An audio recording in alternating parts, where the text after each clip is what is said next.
ပြီးတဲ့ဒါလေးတစ်ခါတည်းရှင်းပြပေးမယ်။ဘာလို့ဆိုတော့ဒီခြေချင်းဝတ်လေတဲ့အခါမှာက patient တွေနဲ့ကအယူဆမှားတတ်တယ်အယူဆမှားရင်သူထုံးမှားပြီးတော့မှ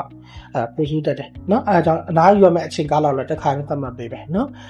ဒီဗီဒီယိုကြည့်လိုက်အောင်ကျွန်တော်တို့ဒီဗီဒီယိုမှာကဘာကိုပြလဲဆိုတော့အခြေချင်းဝတ်ရဲ့အရွတ်တွေကိုပြတာဖြစ်မီးလင်းနေတဲ့နေရာလေးတွေ့လားအဲ့ဒါလေးကအရွက်ကလေးတွေပြခြေထောက်တစ်ခုကိုမမတ်ကလေးနဲ့ကျွန်တော်တို့ကလိုသလိုခြေချင်းကိုကစားလို့ရအောင်လှည့်လို့ရအောင်လှုပ်ရှားလို့ရအောင်ဒီအရွက်တွေကပုံကြီးပြီးတော့ထိန်ထားပေးတယ်အရွက်တွေထိန်းတဲ့အတွက်ကြောင့်ဒါပိုစင်ပြပါတော့ခါလေးမှာခြေထောက်ခောက်လေးတဲ့အခါမှာဆိုရင်အဲ့အရွက်ကလေးတွေရဲ့အတွက်လားခြိထားတဲ့ကျိုးလေးတွေเนาะခုနပြမယ်ဒီနေရာလေးမှာရှိနေရအဲ့ခြိထားတဲ့ကျိုးနေရာလေးတွေအဲ့နေရာလေးတွေကရုပ်တရက်ဆုပ်ဆွဲလိုက်လို့ဖြစ်သွားတတ်တယ်ခန္ဓာကိုယ်ဝိုင်းဝါသလိုပြုတ်ကြတဲ့နေရာကများရင်များသလိုစောင့်ဆွဲလို့ဖြစ်သွားတတ်တယ်အဲ့ခါကျတော့ဒီအရွက်တွေကထိကြိုက်တာဒဏ္ဍာဖြစ်သွားတာအရွက်ဆုပ်သွားတယ်လို့ခေါ်ပါတော့အဲ့လိုမျိုးဖြစ်သွားတဲ့အခါမှာခြေထောက်ကိုဘယ်လိုသွားအပြည့်အဝထိလို့မရတော့အဲ့ခါကျတော့ခြေပြားထောက်လိုက်ပြီးဆိုတော့အရန်နာကျင်မှုကိုခံစားရမယ်လူကလည်းနှိမ့်နေခံစားချက်ဖြစ်သွားတာမျိုးလေးကြုံရတတ်တယ်အဲ့တော့နံပါတ်1အဲ့လိုမျိုးအရွက်ဆုပ်သွားတဲ့အနေအထားမျိုးမှာဆိုရင်ကျွန်တော်တို့မနေ့ကလည်းရေခဲကပ်ပေးလိုက်တယ်နော်ရေခဲကပ်တာဒီ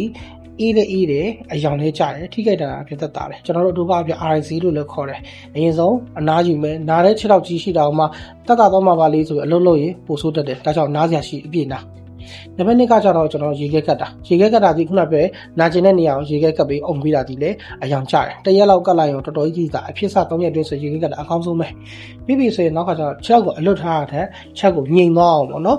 လှုပ်ရှားမှုမဖြစ်အောင်ငြိမ်ထားပြီးတဲ့ပုံစံမျိုးဖြစ်အောင်စစ်စီတာချက်စီတာမျိုးစီးပြီးတဲ့နဲ့နောက်တစ်ခုကကျတော့ညှိုက်တဲ့အခါမှာခြေဖက်အောက်မှာခေါင်းလေးခံအဲ့လေးဆိုရင်တော့ဒီခြေကျိုးဝတ်တန်တာသက်သာတယ်ကျွန်တော် treatment ပိုင်းမှာဒီနေ့ကအရွက်နဲ့ပတ်သက်တဲ့နေရာလေးတွေပို့အယောင်ကျသွားအောင်စိတ်ငွေဖြန်းတဲ့ပူထုံးတွေအနီးရောက်ရကြည့်ပေးတဲ့ပိုင်းလေးတွေနဲ့ဆေးစီးတဲ့ပိုင်းမှာဆိုရင်စိတ်နံပါတ်43 49ကဲ့သို့သောဆေးတွေထည့်စီးပေးမယ်49ကကြောင့်အယောင်လဲကျတယ်ပြီးတော့နာကျင်ကက်ဆဲမှုလည်းသက်သာ43ကအေးလေးအေးတယ်အပူလည်းဆုပ်တယ်ဒါကြောင့်ဒီဆေးမျိုးဆေးအေးလေးပဲစီးပေးလိုက်ဆေးပူမပါအောင်နော်ဆေးစီးရလေးတော့ဒီနေ့ကျွန်တော်တို့နေ့လေမနက်10:00နာရီကျော်လောက်ကနေညနေထားပါတော့2:00နာရီ3:00နာရီလောက်ထိစီးပေးထားရပါပြီပြီးတော့ဖြေလိုက်တော့ရပြီနော်အိမ်မှာလည်းခုနပြောလို့ရေခဲကတ်တာမျိုးလေးကိုတော့လုပ်ပေးလို့ရပါတယ်ဒီနေ့ကို3ချိန်4ချိန်လောက်ပေါ့တစ်ခါခတ်မယ်ဆို7မိနစ်15မိနစ်လောက်ရေခဲကတ်ပေးလို့ရတယ်ဒီအပိုင်းနဲ့အနည်းဆုံးဘယ်လောက်လဲဆိုတော့အမအခုဒီနေ့လည်းရှော့တဲ့ပုံစံဆိုရင်အနည်းဆုံးတစ်ပတ်ကနေ10ရက်လောက်အတွင်းမှာအလေးပင်မတာပြီးလုံးဝမလုံးနဲ့ပြီးလှိခါအတက်ဆုံးရင်းများတာအရင်မလုံးနဲ့ပြီးတော့နောက်တစ်ခုကကျတော့ကြမတ်တက်ရတာမျိုးဟင်းချက်တာမျိုးကြမတ်တက်ရတာမျိုးကြလန်းလျှောက်တာမျိုးခြေချင်းဝတ်ကိုသုံးမဲ့လုပ်ငန်းတွေအရင်မလုံးနဲ့နော်ခြေချင်းဝတ်ကနားလေးအရွက်ကမြင်မြတ်တတ်တာလေးပဲဟုတ်ပြီနော်အယောင်ကျသွားပြီးပြီဆိုရင်ကျွန်တော်တို့ဒီ10ရက်လောက်ကိုကောင်းကောင်းနားပြီးတော့မှချော်ဖြတ်မယ်ဒါပြီးပြီဆိုတဲ့အခါကျခြေချင်းဝတ်နှစ်ဖက်ကိုခြေပြားကော့ဆက်လေးချက်အခုမလုံးနဲ့အောင်ခြေပြားကော့ဆက်လေးချက်ငန်းလေးတွေခြေချင်းဝတ်ကိုalphabet ပေါ့နော်ဟို A ပုံစံမျိုးB ပုံစံမျိုးအဲ့လိုမျိုးလေးလှုပ်ရှားမှုလုပ်ပေးတာမျိုးလေးတွေခြေချင်းဝတ်ကစားပြီးအဲ့လိုမျိုးလေးကအရွက်ကိုပြန်လဲတန်ပါစေတဲ့အတွက်ကြောင့်ချောင်းနှစ်ဖက်တော့ညီညာလေးနဲ့ပြန်ကောင်းလာလိမ့်မယ်အဲ့လိုမဟုတ်ဘူးဆိုရင်ကျွန်တော်ခန္ဓာကဘာဖြစ်တော့ဒီဘက်ကဒဏ္ဍာဖြစ်ပြီးတဲ့ဘက်ကိုမျှပြီးတော့ကောင်းတဲ့ဘက်ကိုဖြီးရှောင်မယ်ကြာလာတော့ဘာဖြစ်လာလဲဆိုတော့ဒီဘက်ကအားနေသွားတဲ့ဘက်က weak angle ဖြစ်သွားတတ်တယ်ဆိုလိုတာနောက်တစ်ခါထပ်လဲဒီခြေတော့ပဲနောက်တစ်ခါထပ်လဲဒီခြေတော့အဲ့လိုမျိုးအားနေတဲ့ချောက်ကပဲခဏ